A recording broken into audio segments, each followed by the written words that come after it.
Welcome, everyone. I am your host, Jasmine IVANNA Espy. Thank you so much for joining us. This event was put on by myself and my organization.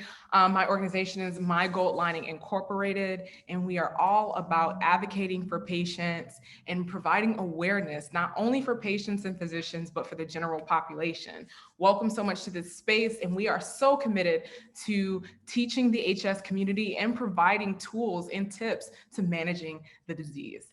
So today we are going to be discussing how to tell your HS story. And I will be talking about telling your story through documentary, publications, and on social media. Before we get started, however, I do want to give a special shout out to our sponsors who, without them, this event would not be able to happen. So thank you so much to the Hidradenitis Suppurativa Foundation, the Mama IU, Hydraware, 100-page journals, Designs by Muriel, HS Connect, Hope for HS, and Sugar Lovin'. Thank you so much for donating your time, your talent, your resources to making this event happen and to providing knowledge for the HS community. We really appreciate you. So we are going to get started with this amazing presentation about telling your HS story. So I am going to share my screen.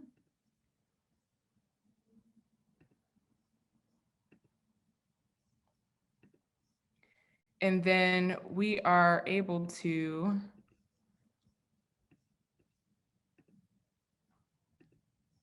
okay.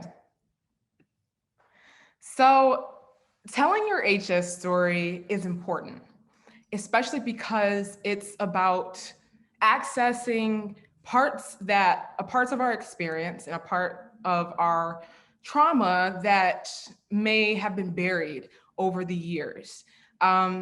It's important also because a lot of times with conditions like HS, voices within the community can get lost, and we can be afraid to speak out because of the shame and the guilt and the grief that comes with having the condition, right?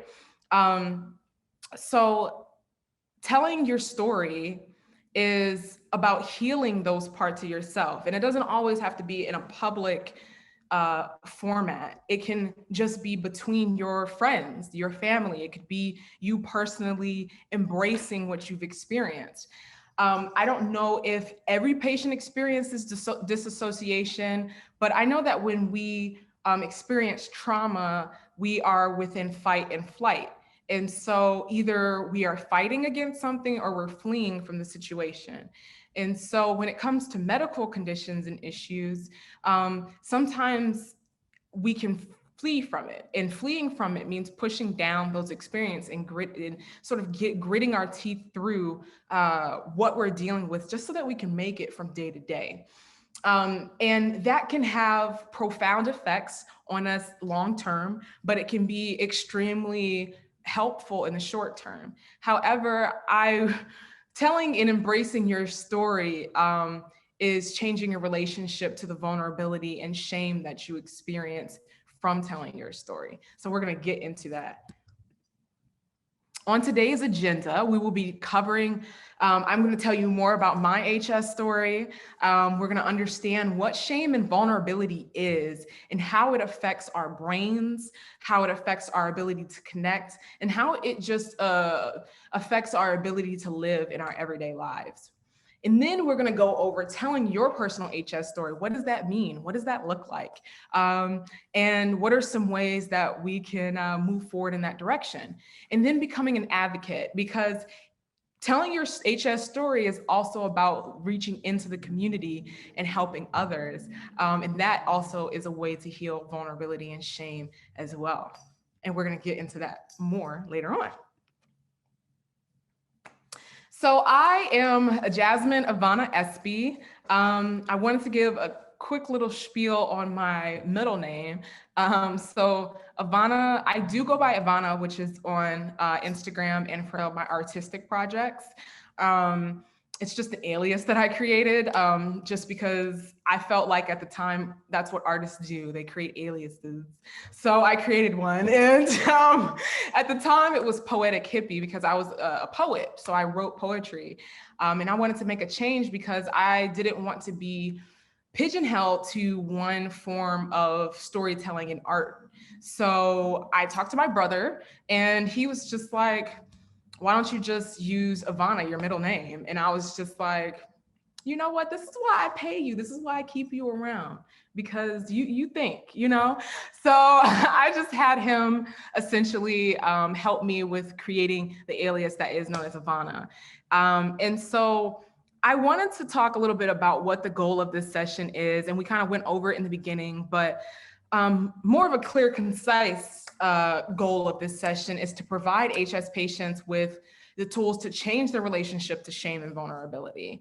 And that allows us to access our HS story and access the traumas that we've experienced, not to torture ourselves, but to heal. Because when we run, we cannot properly heal. And in order to move forward, sometimes we need to go back and look at what has transpired, so we can learn from it and that we can help others to learn and to relate as well. So my HS story. So I was diagnosed with hidradenitis suppurativa when I was 11 years old. Extremely young. It was way before I was a teenager. A few, I would say, months later, I started my period after I developed my first lesion. And it progressed very rapidly over the course of 3 years before I was able to get properly diagnosed and treated at the same time. And so I went from having one boil under my right armpit, just one right sitting right here, to having HS under my arms, in my breasts, buttocks, groin, back, stomach, thighs, every place besides like my face, my head, my neck, and my legs, which some HS patients do experience. And while I was going through this, I wasn't able to process what I was going through. It was very difficult to really lean into my experience because I was a child. And at that age, I'm supposed to be a child. You know, I'm not supposed to be dealing with going in and out the hospital and chronic inflammation and things of that nature. So one of the things I've had to reconcile with is the fact that I've never truly been able to be a child because of this condition. And that's hard to kind of sit with, you know? Over the years, I continued to get worse, but I did eventually get treated when I was in high school in 9th grade. My mom kind of talked a little bit about this aspect of my story yesterday. She worked in healthcare, thank God, and she was an instructional designer. And with her job, she got newsletters from a hospital called Henry Ford Hospital in Detroit, Michigan. And within these newsletters, there would be tons of information about medical studies, about preventions and things of that nature. And so one of the newsletters she looked at, which she never usually looks at, like ever, something led her to do it this day. And she saw a trial for HS. How I can't even say it's ironic. I think it's divine, honestly, because it was too on point. It was very, very specific. So I say that it was divine intervention, to be truthfully honest. And so we ended up going to the clinic, which is where I built a relationship with Dr. Ilsafat Hamzavi, who is an amazing dermatologist, and he is also the president of the HS Foundation. He has helped me to get my life back, and that is the power of getting treated and finding physicians who can advocate for us and really help us to manage this condition. From there, I was able to then on my own, I took a step back and kind of looked at what I was doing with my diet. I don't know what sparked, I was just thinking one day about the effects that chocolate, eating chocolate, for an example, or nuts had on your face. Because like one day I was like, why do I keep getting these pimples on my face? And so I was Googling stuff. And one of the things I came across is that, there are different foods that can cause pimples. And so I was just like, okay, so if they classify, HS also as acne and versa, and I know acne is in that word, but it's not acne, that's just how my brain was thinking. I was like, okay, if that is the case, then maybe what I'm eating is having an effect, is the reason why, my HS is why, it's presenting the way that it's presenting. So I tested this theory when I got into college. That was years later, obviously from ninth grade. That was tons of years later. My whole body was covered, and I had no surgery or anything like that. And I was able to calm some of the inflammation and things like that, but I was still very much suffering and very much getting flares consistently.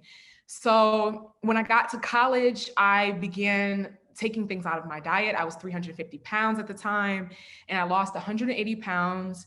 And I essentially went into remission in some areas on my body, like my breasts, my back, my sides, and I think that's it. Everything else I had to get surgically removed, like my armpits, on my thigh, and my stomach. I got HS surgery in my groin, and that was a botched surgery, unfortunately. And that was an aspect of my story I didn't want to tell and talk about, because this society puts a lot of emphasis on our sex organs. So when they are attacked by disease, and especially by something like HS, interacting with other human beings can be difficult because people think that it's an STD, and there is no shame even in having an STD.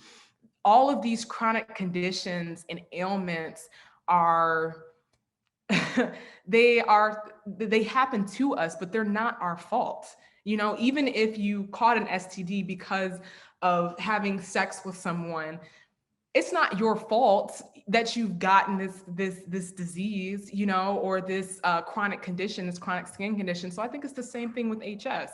And so I had to work with myself to heal, and I'm still healing this because it's still very difficult to talk about. And I've just gotten to the point where I'm not crying about it, so that's a plus. But not talking about that aspect of my story was hurting me internally, and it really stopped me from really leaning into my experience with HS, along with everything else that I was experiencing as well. So within my career, I was always in journalism.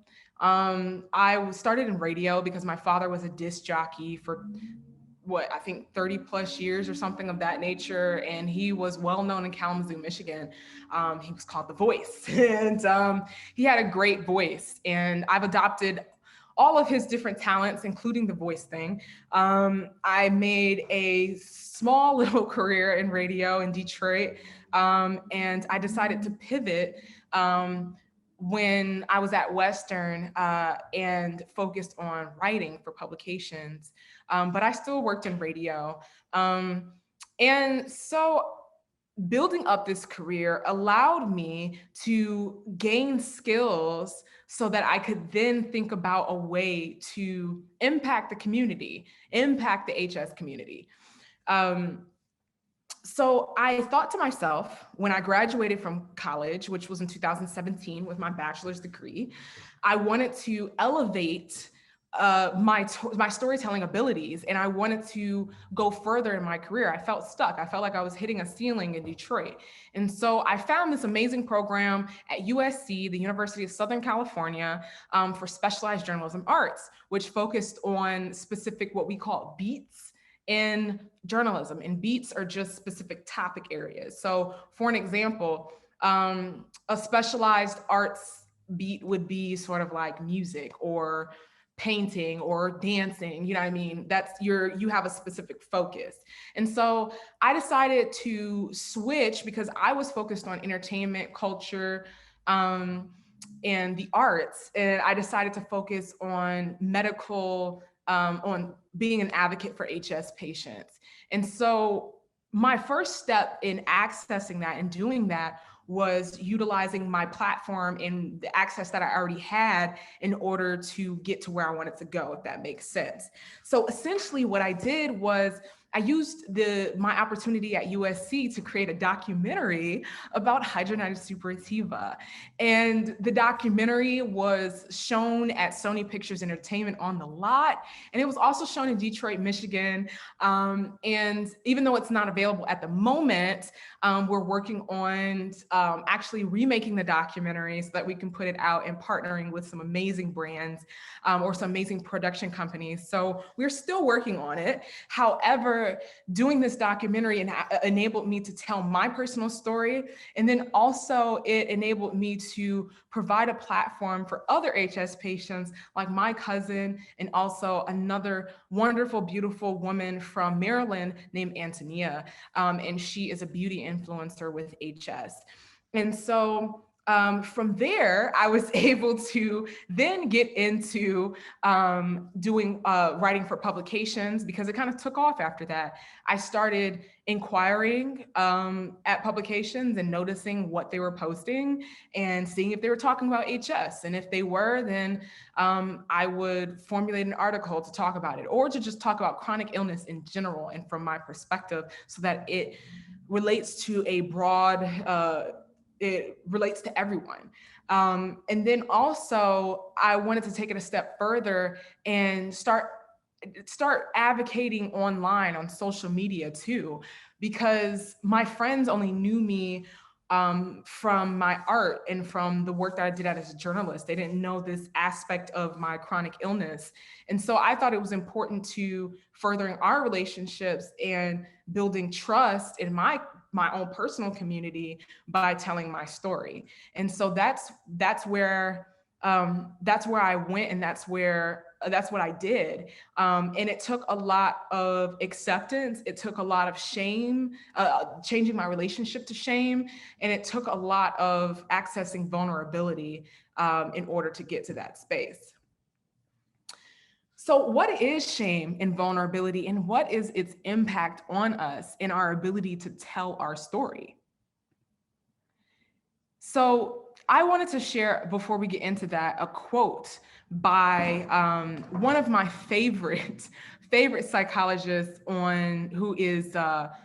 who studies shame and vulnerability, and that's Brene Brown. I don't know if you've heard of her, but she had an amazing TED Talk that is the 4th most popular TED Talk in the world with 26 million views. So if you ever want to learn about shame and vulnerability on a deeper level, Brene Brown is the best source for that because she is phenomenal at helping us to understand how it affects us and then what to do with that energy, because we can't get rid of shame.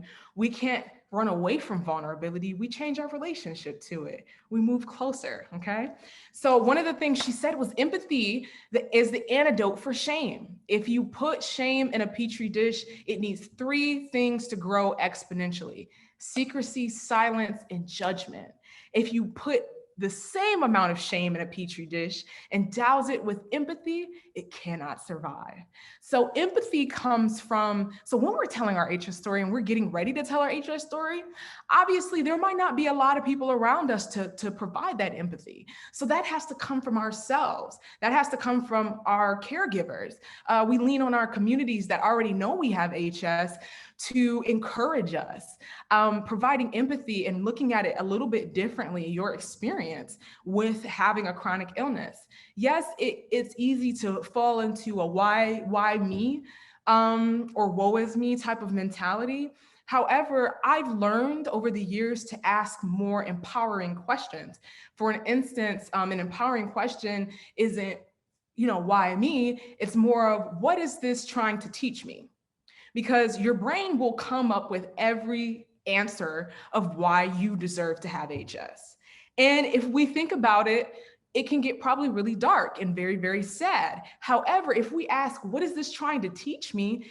It could tell you it's trying to teach me how to use my voice, how to access vulnerability, how to embrace shame. That could be what it's teaching us, right?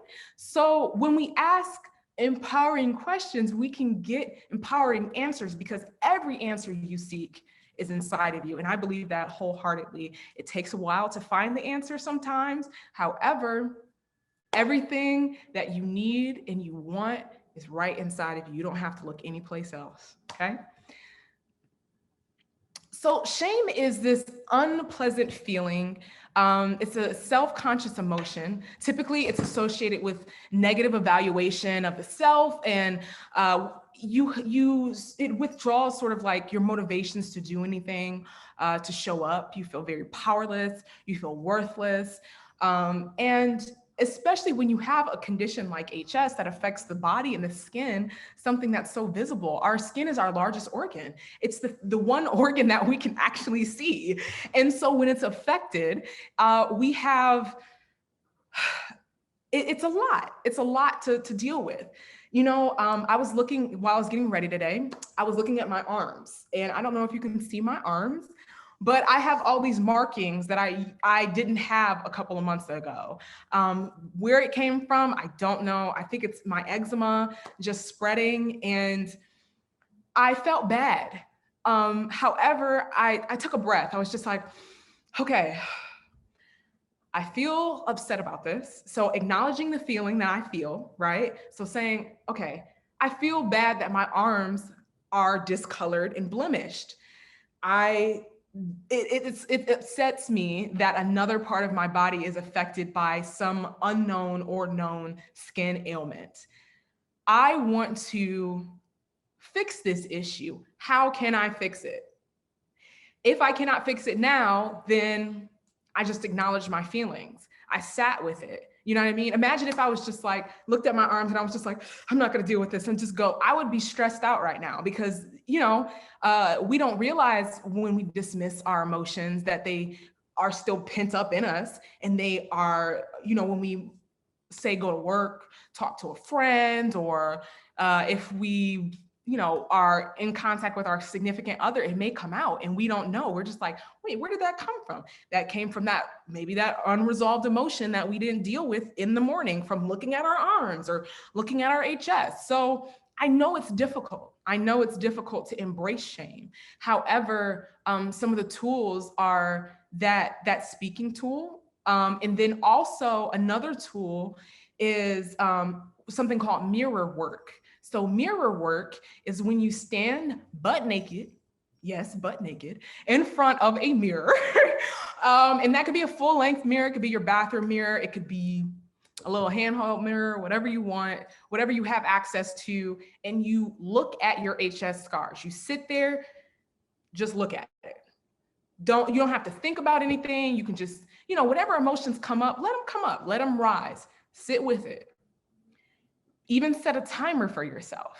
So like on my phone, on iPhones, they have timers and you can set timers. And so I would set it for like, say 5 minutes. Like you don't have to do this for like hours, or you don't even have to do it for an hour. You don't have to do it for 30 minutes. You could do it for 5 minutes, or you could do it for 1 minute, whatever your tolerance is, because we're trying to build up the desire to see our bodies, and then also to explain our experience, because this is all about telling your HS story, right? Because if we are not comfortable with ourselves, if we're not comfortable with our bodies, then how can we tell people about our experience, right? How can we really affirm ourselves to access our story when we are so buried in shame and vulnerability and like moving away from vulnerability? So, you know, unresolved shame and guilt can cause depression, anxiety, and paranoia. I personally have gone through depression and anxiety. I still deal and battle with it. Like I was saying in the beginning, some of the things that have helped me to manage that, though, is getting my nutrition in order. And that doesn't necessarily mean becoming a vegan, but it means not eating so many processed foods. I don't eat processed food. Well, okay, I'm lying, because here are these plantain chips, which have been processed in a facility. I do eat some processed foods, but as far as like processed meats and a lot of things with a lot of sodium and things like that, I stay away from, like, chips and all of that stuff, like cookies, cakes, all that. And adjusting to eating more greens and having more fruits, veggies, and drinking more water, and taking multivitamins has helped to combat depression and anxiety. So not only embracing shame, but there's also things we need to do internally in order to heal depression, anxiety, and to embrace shame. So if shame and depression, anxiety are attached, then fixing the depression and anxiety might help you to embrace shame, right? And at least that was in my case. So me helping, like building my mental health back up, helped me to be able to work through a lot of the trauma and the issues that I experienced as a HS patient in my childhood and in my adulthood. Shame has an impact also on the brain. And there is a study that I actually was reading that I want to read off to you because I think this was great information just about shining a light on how shame affects the brain. So I'm trying to figure out how to pronounce this word correctly. The autonomic nervous system is the part of our nervous system that controls and regulates the internal organs without the need to think about it. There are two branches of the ANS, the sympathetic and parasympathetic nervous system.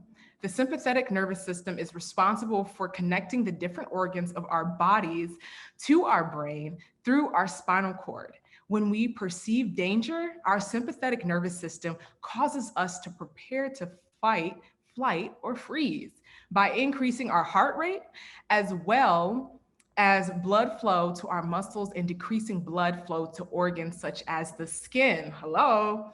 So not embracing shame can have an impact on our nervous system and also can have an impact on our skin. So it could be affecting your HS, possibly. The sympathetic nervous system, as we can see, is, the parasympathetic nervous system is comprised of nerve fibers or cranial nerves that the primary part of the parasympathetic nervous system is the vagus nerve and the lumbar spinal nerves. Upon stimulation, these important structures increase digestive secretions and reduce the heartbeat. The parasympathetic nervous system, as we can see, is calming to the body. When faced with shame, the brain reacts as if it were facing physical danger and activates the sympathetic nervous system, generating the fight, flight, freeze response. In comparison, the fight response expresses itself as verbal behavioral aggression by the embarrassed person towards others who caused them to feel ashamed. And if you are the person who is causing you to feel shame, you might be having aggression towards yourself. We'll talk about that. In comparison, the flight response expresses itself as verbal and behavioral aggression by the embarrassed person. The freeze response is what normally occurs when people are faced with trauma where they feel trapped and powerless, right? So how many of us feel trapped and powerless with HS? A lot of us, right? The freeze response also allows us to survive in situations where intolerable things happen to us. HS is a very intolerable disease, so it's very understanding if we disassociate because that's what we need at the time. So a part of understanding our bodies and listening to our bodies is understanding what we need. And so if that is the only tool that you had, which was disassociation or freezing, that's the tool that you had.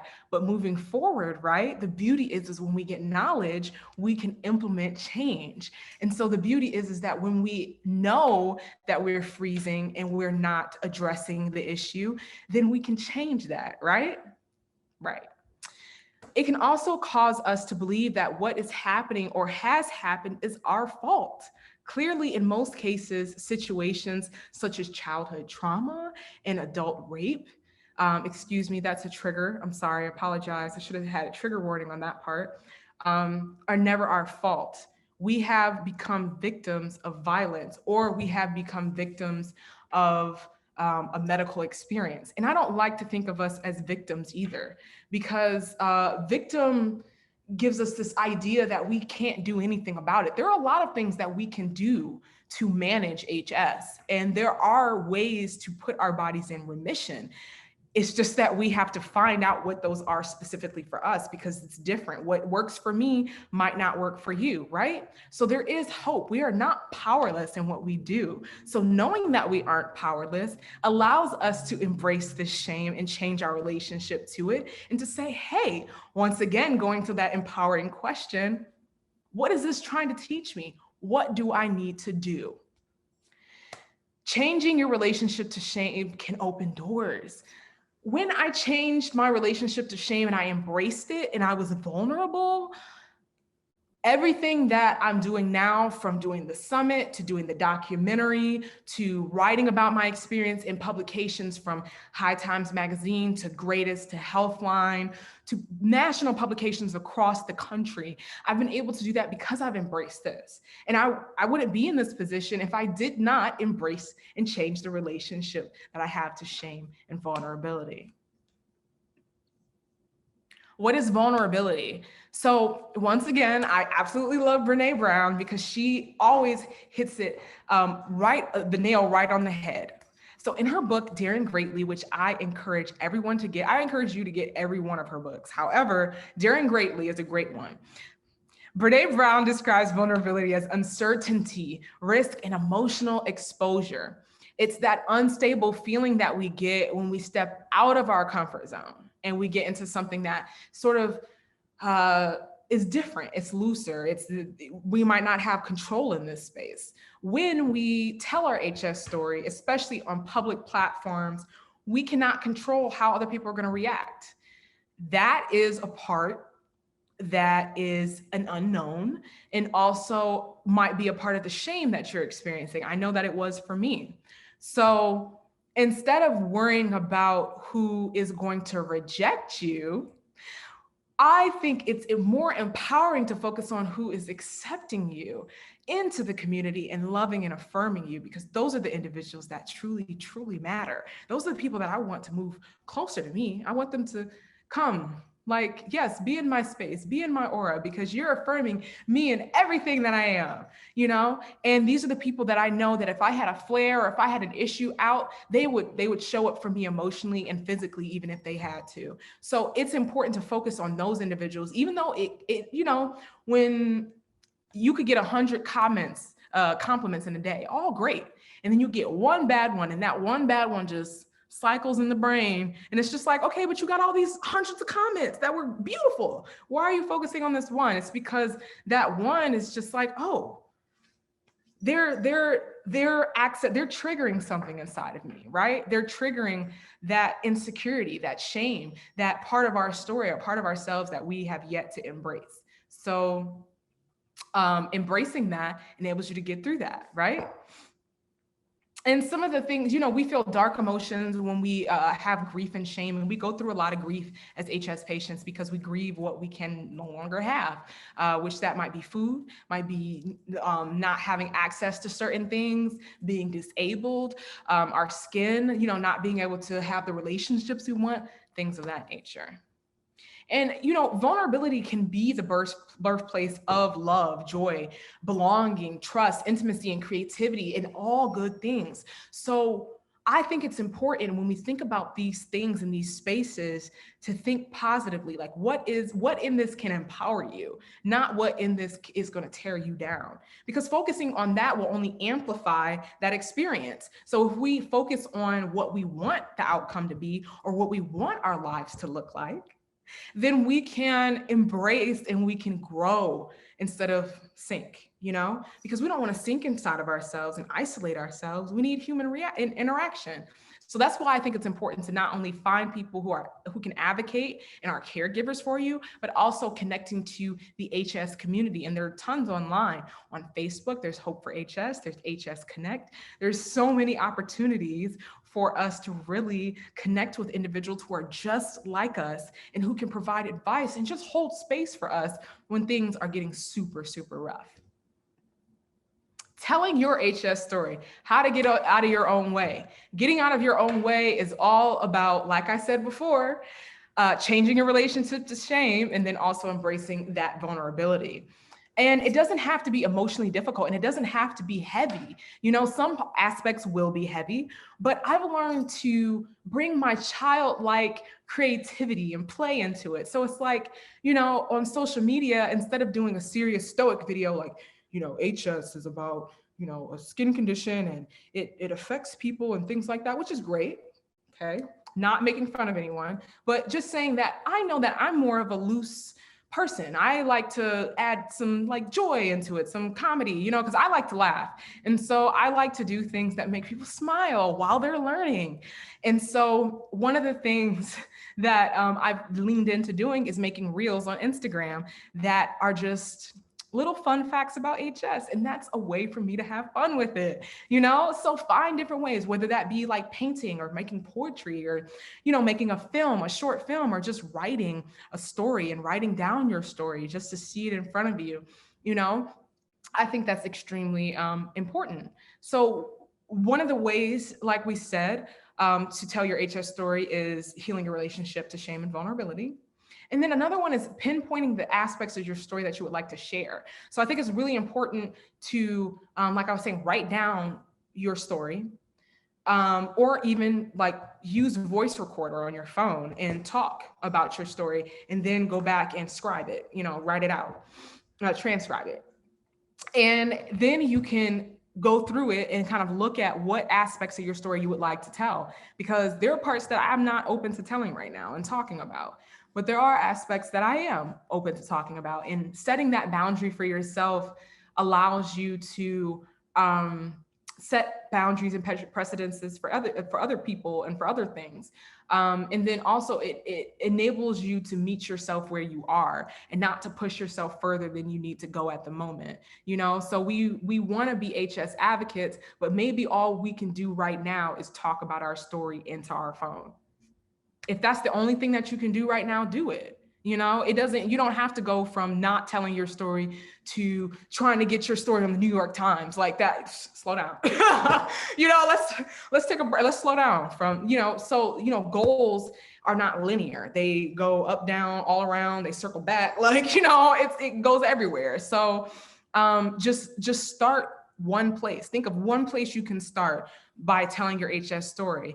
And if that's pinpointing an aspect you want to tell, it might be your diagnosis. It might be the medical trauma that you've experienced. It could be, you know, talking about how you would love to have a caregiver, you know, or anything, you know, anything really. And then just tell your story, and it can be in any capacity. Like I said, it doesn't have to go straight to the New York Times, you know, after today. Like that's not, you know, you don't have to pitch a documentary to HBO Max. Like, that's not what I'm saying. You know, you got there are levels to all of this. You know, there's levels in life that we have to go through.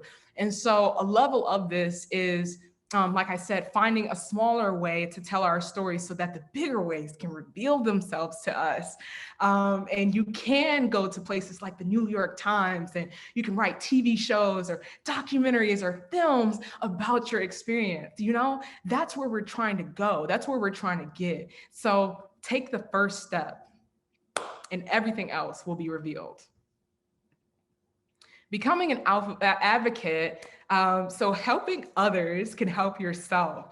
And one of the things my therapist told me that I thought was amazing was that she told me a while back, Erin Martinez, she's a great therapist, and I recommend her for any HS patient, to be truthfully honest. Dreamcatchers LLC, super awesome.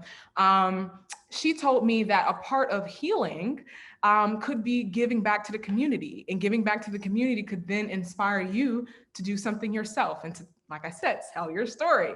So becoming an advocate could be the first step to telling your story, right? So I wanted to provide you with one step, one tool that you could move into after today. So becoming an advocate could be connecting to the HS community, talking to other patients, studying community needs, right? You study community needs and you say, hey, I noticed that, you know, Native Americans are not getting as much coverage in the HS community, even though they're affected. And there have been studies that have shown that they're disproportionately affected, like African Americans and Hispanics. And you're like, what can I do to bring attention to that? And you create an organization, or you create some type of community around that, whether it's for Native Americans with HS and things like that, right? And that's how you address community needs through advocacy. And it creates a very beautiful experience. And after all of that, I want to ask if anyone has any questions about the things that I just went over about telling your HS story. I know there is a lot of information about shame, vulnerability, guilt, and also grief. But if you have any questions, let me know. And embracing like shame and vulnerability is not going to be comfortable. It's not a experience that is extremely however, I really feel like when we take small steps in the direction we want to go, then we have the ability to really to heal ourselves, our minds, our bodies, and our souls. Because I believe in holistic healing, which I think they call it 360 healing, which is addressing not only just the body, but the emotional and mental health aspects of dealing and healing with a condition. So I wanted to, so I just wanted to add that little piece at the end. Thank you so, so much for joining me on this conversation on how to tell your HS story. I really hope that you got a lot of information from embracing shame and vulnerability to accessing your story so that you can heal your mind, your body, and your soul. Tomorrow is day 6, and tomorrow we have a roundtable with some amazing HS advocates and social influencers. So please, please, please tune into that one too, because that's going to be a great conversation. If you've ever been curious about advocating or becoming an advocate on social media and creating that type of platform for yourself, then that is what we'll be talking about. And we have 3 special guests tomorrow, so you're going to want to tune in for sure. So thank you so much. And I really hope that you all have a great day. Love you. Bye.